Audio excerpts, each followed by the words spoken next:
دنیا میں محبت کی نشانیاں تو بہت ہیں، لیکن تاج محل جیسی کوئی نہیں۔ یہ جو آگرہ میں 42 ایکڑ پر پھیلا سفید سنگ مرمر کا شاہکار ہے نا، اس کی خوبصورتی کے پیچھے ایک ایسی کہانی چھپی ہے جو دل دہلا دیتی ہے۔ تو سوال یہ ہے کہ اس 400 سال پرانے عجوبے میں آخر ایسے کیا راز چھپے ہیں؟ سوچیں ذرا، وہ کون سی انجینئرنگ تھی جس نے اسے آج تک اتنا مضبوط رکھا ہوا ہے؟ اور وہ کیا چھوٹی چھوٹی باتیں ہیں جو عام آنکھ سے نظر ہی نہیں آتی؟ چلیں آج ان سب سے پردہ اٹھاتے ہیں۔ سب سے پہلی حیرت انگیز بات تو اس کے مین گیٹ پہ ہی ہمارا استقبال کرتی ہے۔ دیکھیے، جیسے ہی گیٹ سے اندر قدم رکھتے ہیں نا، تو لگتا ہے تاج محل بہت بڑا اور بالکل سامنے کھڑا ہے، لیکن مزے کی بات یہ ہے کہ جیسے جیسے ہم اس کی طرف بڑھتے ہیں یہ چھوٹا ہوتا جاتا ہے نا کمال کا آپٹیکل ایلیوژن؟ یہ دماغ کو بالکل گھما دیتا ہے۔ اچھا، اب ذرا ان 4 میناروں پر نظر ڈالیں۔ کیا یہ بالکل سیدھے لگتے ہیں؟ نہیں، یہ دراصل ہلکے سے باہر کی طرف جھکے ہوئے ہیں۔ اس کی 2 بڑی وجوہات ہیں۔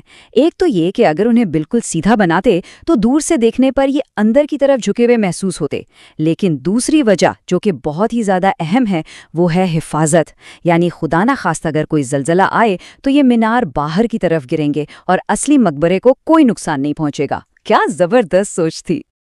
تو یہ تو ہوئی اوپر کی باتیں، لیکن اصلی کمال تو اس کی بنیادوں میں چھپا ہے۔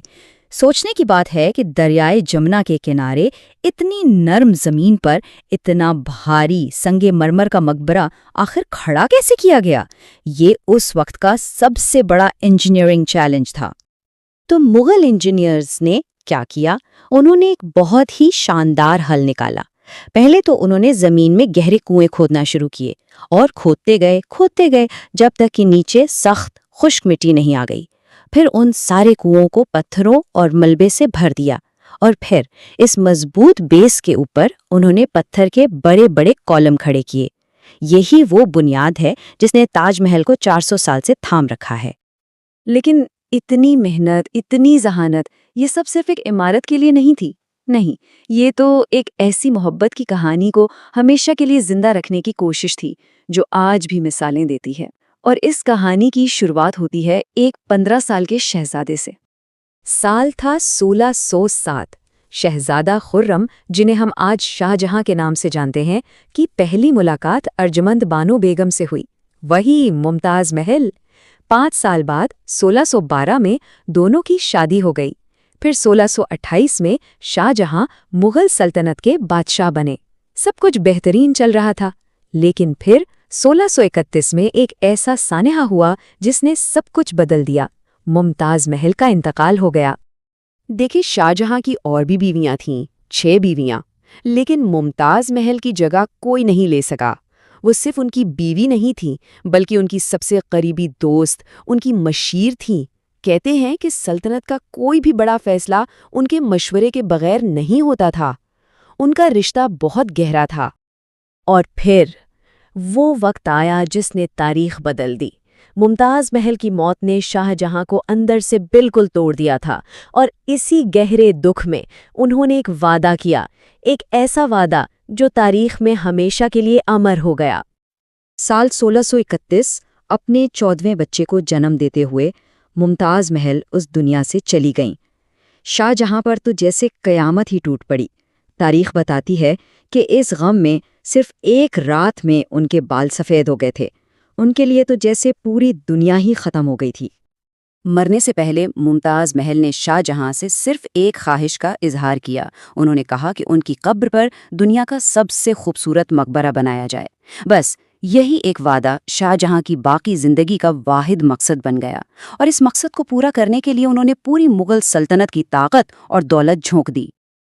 اور یہاں سے شروعات ہوئی ایک ایسے خواب کو سچ کرنے کی جو تقریباً ناممکن لگتا تھا۔ ایک بادشاہ کا جنون اپنی محبت کو ہمیشہ زندہ رکھنے کے لیے، اور اس جنون نے پوری سلطنت کو ایک ہی کام پر لگا دیا۔ ذرا تصور کریں، 20,000 سے زیادہ مزدور، کاریگر اور ماہرین پورے ہندوستان سے آگرہ لائے گئے۔ یہ اتنا بڑا پروجیکٹ تھا کہ اس نے نہ صرف شاہی خزانے پر بھاری بوجھ ڈالا، بلکہ اس کی وجہ سے ارد گرد کے علاقوں میں کھانے پینے کی بھی شدید قلت ہو گئی تھی۔ اور یہ کوئی 1-2 سال کی بات نہیں تھی، پورے 22 سال لگے اس شاہکار کو مکمل ہونے میں۔ سوچیں، ایک پوری نسل کی زندگی اس ایک عمارت کو بنانے میں گزر گئی۔ اور خرچے کی بات کریں تو اگر آج کے دور میں اس کی قیمت کا اندازہ لگایا جائے تو وہ $1 ارب سے بھی زیادہ بنتی ہے۔ جی ہاں، $1 ارب۔ اتنی بڑی رقم نے مغل سلطنت کی معیشت کو تقریباً دیوالیہ ہی کر دیا تھا۔ اور ان کی ٹیکنالوجی بھی کمال کی تھی۔ آج کل تو ہم عمارتوں میں کانکریٹ اور سٹیل استعمال کرتے ہیں نا، لیکن اس زمانے میں انہوں نے اینٹوں اور پتھروں کو جوڑنے کے لیے ایک خاص قسم کا قدرتی مارٹر بنایا تھا، جس میں گڑ، دالیں اور دوسری کئی چیزیں شامل تھیں۔ تاج محل کی دیواروں پر جو پھول پتیاں اور ڈیزائن نظر آتے ہیں نا، وہ پینٹ نہیں ہے۔ اس آرٹ کو پیٹرا ڈیورا کہتے ہیں۔ اس میں ہوتا یہ ہے کہ پہلے سنگ مرمر کو بڑی مہارت سے تراشا جاتا ہے، پھر اس میں قیمتی اور نیم قیمتی پتھروں کو بالکل فٹ کر دیا جاتا ہے، اور ان کو چپکانے کے لیے ایک خاص قدرتی گوند استعمال ہوتا تھا جو اتنا زبردست تھا کہ آج بھی جب مرمت کی ضرورت پڑتی ہے تو وہی فارمولا استعمال کیا جاتا ہے۔ تو تاج محل تو بن گیا، ایک خواب سچ ہو گیا، لیکن کہانی یہاں ختم نہیں ہوئی، بلکہ اس کو بنوانے والے کی زندگی کا سب سے دردناک حصہ تو اب شروع ہونا تھا۔ ہوا یہ کہ 1658 میں تاج محل کے مکمل ہونے کے صرف 4 سال بعد خود شاہ جہاں کے اپنے بیٹے اورنگزیب نے انہیں تخت سے ہٹا دیا اور آگرہ کے قلعے میں قید کر دیا۔ اس قید میں ان کے پاس کیا تھا؟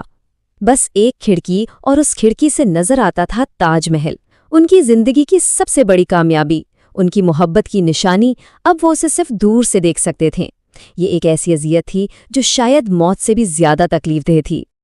پورے 8 سال اسی قید میں گزارنے کے بعد شاہ جہاں کا انتقال ہو گیا، اور آخرکار انہیں ان کی محبوبہ ممتاز کے برابر میں اسی مقبرے میں دفنایا گیا جو انہوں نے ممتاز کے لیے بنایا تھا۔ مرنے کے بعد ہی وہ دونوں پھر سے ایک ہو سکے۔ تو آخر میں سوال یہی رہ جاتا ہے کہ تاج محل کیا ہے؟